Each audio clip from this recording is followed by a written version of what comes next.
What's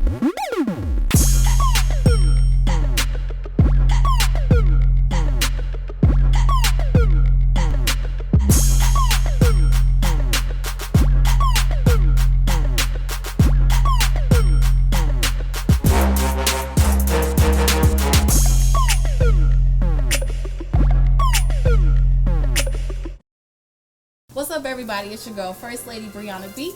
And if you're tuning in right now, you're watching our next episode of Gold Diggers. Gold Diggers is a show that highlights individuals successfully chasing their dreams. And for today's feature, our gold digger is Maurice. How you doing? What's going on? How y'all doing? First of all, thank you so much for coming on the show. Anytime. We greatly appreciate you traveling. So tell us about who you are as an artist and who you are as a person. My name is Maurice Lydell. I'm 22, originally from the DMV. I've been rapping since I was 9 years old, really. Kind of started really mainly just kind of rapping whatever, really. And as I got a little older, kind of gravitated more towards the more conscious approach, more educational approach. And then kind of from there, just started to push it out to different people just to see how they would respond to it. And you just recently released a new album. Yeah, Camry Flows. My first project was called Black America. It was like the place I was in, basically. I was just kind of more so just rapping. It was more so like a mixtape as opposed to an actual album. So on this project, I wanted to kind of get more with the masses. I wanted to make songs that the females could enjoy, the males could enjoy, like the hood guys, they could enjoy it, and the corporate guys, they could enjoy, you know. So I wanted to make a little bit of everything, but at the same time, it still be educational and not, like, I wanted to kind of make something for everybody without switching my sound up and changing who I am as an artist. So that's basically what Camry Flows was, pretty much. Okay. And you have a lot, first of all, you have a lot of singles on there, and a lot of them are catered to different, I guess, experiences that you've had. Yeah. What is your favorite or most sentimental record right now on your album? Favorite? It'd probably have to be Letter to Lori, just because my aunt, she passed, so that probably have to be like my favorite one. Just because that was just 100% like my experience. But then also Black Love too. I love it. I think it's a dope record. I think the females definitely can enjoy it. And it's also talking about some of my past relationships. And then also What You Need is another one that's also kind of tackling that same. It is a record called Dear Dad. Okay. As an artist, you know, you go through things, and one of the situations, I guess, that you elaborated on is your relationship with your dad. Is he currently in your life? Yeah, we've always been kind of distant. It's something that as I've gotten older, I've kind of tried to, you know, manage and make better situation, you know what I'm saying? You always want to do that. So I guess I could say yes. But basically, as far as Dear Dad goes, I think that was just more so just my overall experiences, and just from a kid all the way up to being 22 years old, how I felt about the whole situation, pretty much. Okay. I don't think he's heard the record yet. What do you think he will say if he does hear it? I feel like anytime, you know, you tackle issues, it'll always be kind of, what's the word I'm looking for? It'll get people riled up in a sense. No different than like me dropping a song called Niggers, and people looking at that. It'd be no different.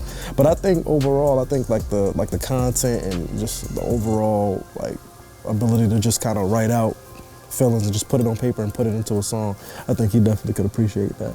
And it would be open for discussion. Right, exactly. Well, transitioning into you, when you said you were 9 years old when you just started rapping, who did you listen to? Me, see, I grew up a little bit different. Like my mom, she didn't really listen to a whole lot of like newer hip hop. It was a lot more so old school R&B. She listened to Biggie and Pac, of course. A little bit of Nas too. So I mainly listened to those guys, but like I was real big on like old school R&B. So like Jodeci to what's another one I'm looking for? Even like older to like, you know, Marvin Gaye and Otis Redding was another one. Oh yeah, you real old school. Gladys Knight, Anita Baker, just a bunch of different like old school legends pretty much. I just kinda always listened to them, so that, and now that kinda makes its way into my sound. I think I got like more so an old school sound, but it's like a new school flavor to it. Yeah, absolutely. Now, one of your songs that I kinda wanna go into, and we can be explicit on this show. Okay. So it was Niggers. Okay. When I was listening to that, I kind of felt like it was some built up thoughts that you had that, you know, maybe experiences that you see growing up as a black male in today's society. Oh yeah. What was like your motivation for that song? Really, I think one day I was just kind of writing some material for the new project, and like I'm real big with like wordplay and metaphors and stuff like that. So then like I just wrote like just niggas at the top of the paper. I just wrote it, and then like that's when I just kind of went down the line and I just put N, you know what I'm saying, and starting with N, I kind of wrote something that started with N, something that started with I, something that started with G. So it was just kind of a neat little way to play with words. But then also I just kind of wanted to just tackle that as a whole, really kind of where we're at as far as like the presidency, like and everything. Like I just kind of wanted to tackle that. And I feel like a lot of times like people try to like get away from it, or they don't want to admit that that really is an issue, like that race thing. So like for me, like what better way to do it than just flat out just put niggas as a title.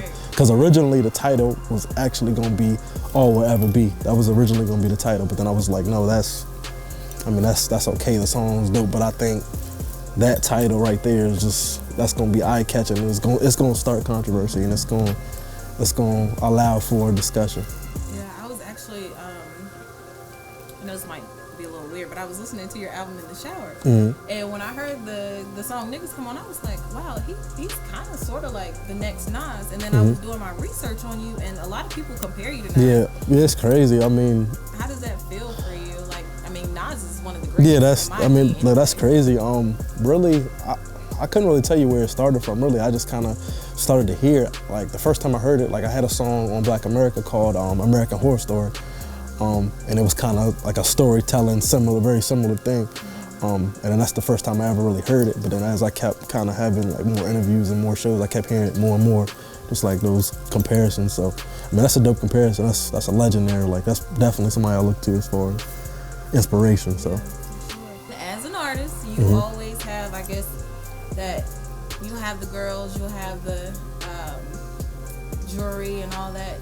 Are you influenced by that at all? You seem like an individual. No, not so much. I mean, I've always looked at it like, I mean, like as long as you like just kind of, I'm doing the music I'm doing and people are liking it, and more people are gravitating towards it, and they're buying the music, and more people are watching and they're talking about it, I feel like all those things are just gonna come with it anyway. The women, the jewelry, etc. I mean, I'm a guy like women. I'm a guy like jewelry, but I mean, I don't know. I just never really take it so serious. I feel like I'm more so focused on just like educating people, and through that, if that comes with that comes with that. What's next for you? We just dropped an album. What's next? Are we doing a tour? That's in the works right now. Kind of doing some scheduling, talking to a few venues to set it up. Right now as an indie artist, I just kind of do my own thing. I do my own managing, scheduling, etc. I have a meeting in April with Bad Boy and also Def Jam, a label meeting with them, kind of to discuss options as far as whether it be signing to them or distribution. Just kind of reach the masses more and kind of get that machine behind me to where we could push it to more people way faster. So that's probably the biggest thing we got coming up, and really just touring and promoting the music, really promoting the album. Okay. Now you have a record with one of my good friends and one of the Gold Diggers' first feature, Trey's Falsetto. I always say his name like that. Anyway, how was it working with him? Oh, it was dope. Tell us the truth. Like I sent him the record originally, and he loved the record, so he knocked the hook out. He sent it back to me, and I put my verse on it, finished it up, and I sent him the whole thing right before I released the album, and he loved the record. So we kind of talking now as like just to see if we want to do like a visual for it, etc., to kind of push it a little bit more. But it came out to be a real dope record. Yeah, it is a really dope record for sure, and it has a good meaning behind it. Yeah, for sure. I'm always behind that. For sure. Since everybody compares you to Nas, and do you listen to Nas? I do. Okay. I do. I want you to name in 5 seconds per song, a Nas song or album that sticks with you. Nas song, I want to say maybe Heaven would be one. He's Got a Gun would be another one. Okay. Hip Hop Is Dead would be another one. The whole album of God's Gift, I feel like, was a classic to me. And Illmatic, the whole album, dope. New York State of Mind is always a dope record I love listening to. I listen to a lot of Nas. That's definitely a big inspiration of mine. Definitely, I got a lot of Nas music I'm always bumping. Also, Jay-Z as well is another big guy that I like to listen to a lot. You kind of can't mention Nas if you can't mention Jay-Z. You got to mention other, you know? Yeah.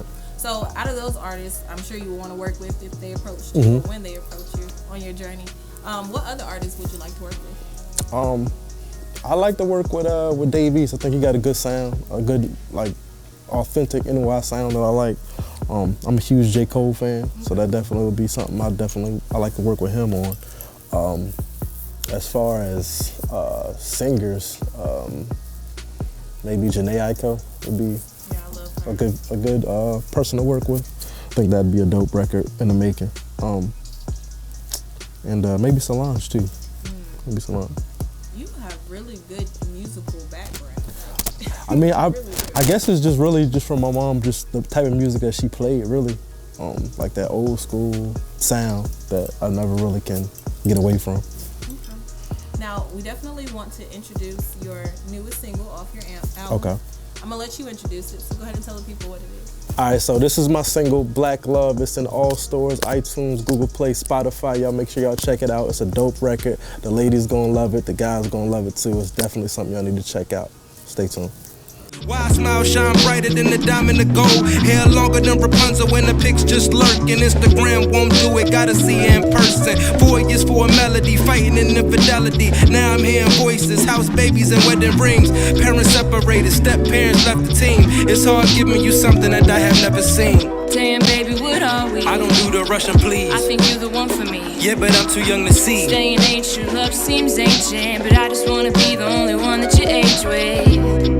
The only one that you age with. Take trips, make it, exchange last names with. I swear your presence is the present. You now hearing black love in its true essence. Dear girl from around the way.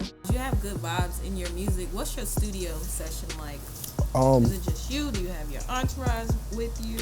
Typically, it's usually just me and my engineer. Every so often, I'll invite people, but typically it's just me and my engineer. Because once like I go into like album mode, I'm like really careful about like the songs that I'm putting on it and how it sounds, how it flows from track 1 to track 15, 16. I'm real like focused on it, so I'm like making sure I can hear and nitpick everything that just to make sure it has like the perfect sound when it comes out. So definitely once it goes out, people can rock with it. A gem in the industry is being able to know how to do multiple things in regards to music. Other than making music, do you do anything behind the scenes as well? Not so much as far as like strictly music.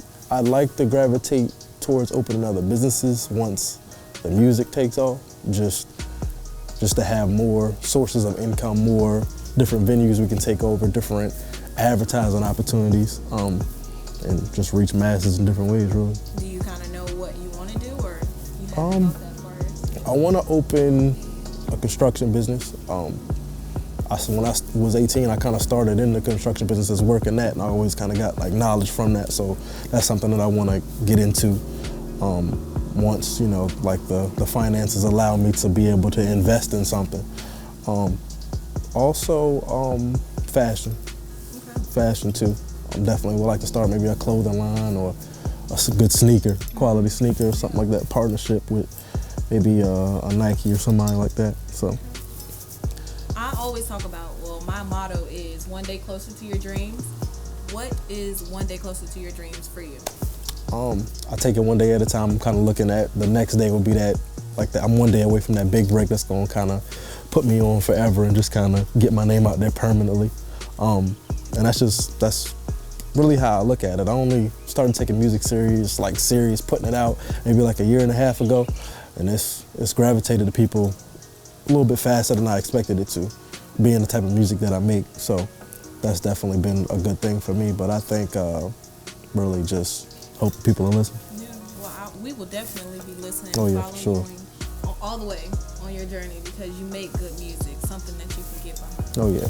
Tell the people exactly where they can find you. All right, Instagram is Lydell19, Lydell19 _. Twitter is Maurice Lydell. Facebook is Maurice Lydell. All my music is on iTunes, Google Play, Spotify, Tidal, YouTube, Spinrilla, wherever you get it, you can get my music there.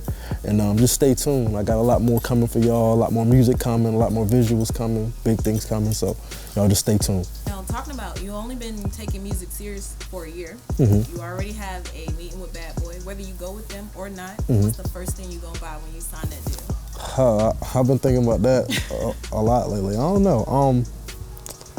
More than likely, the first thing I'll probably do with it is probably look to invest it in something that's gonna make me more money. Honestly, that's probably the first. That's probably the first thing I'll do.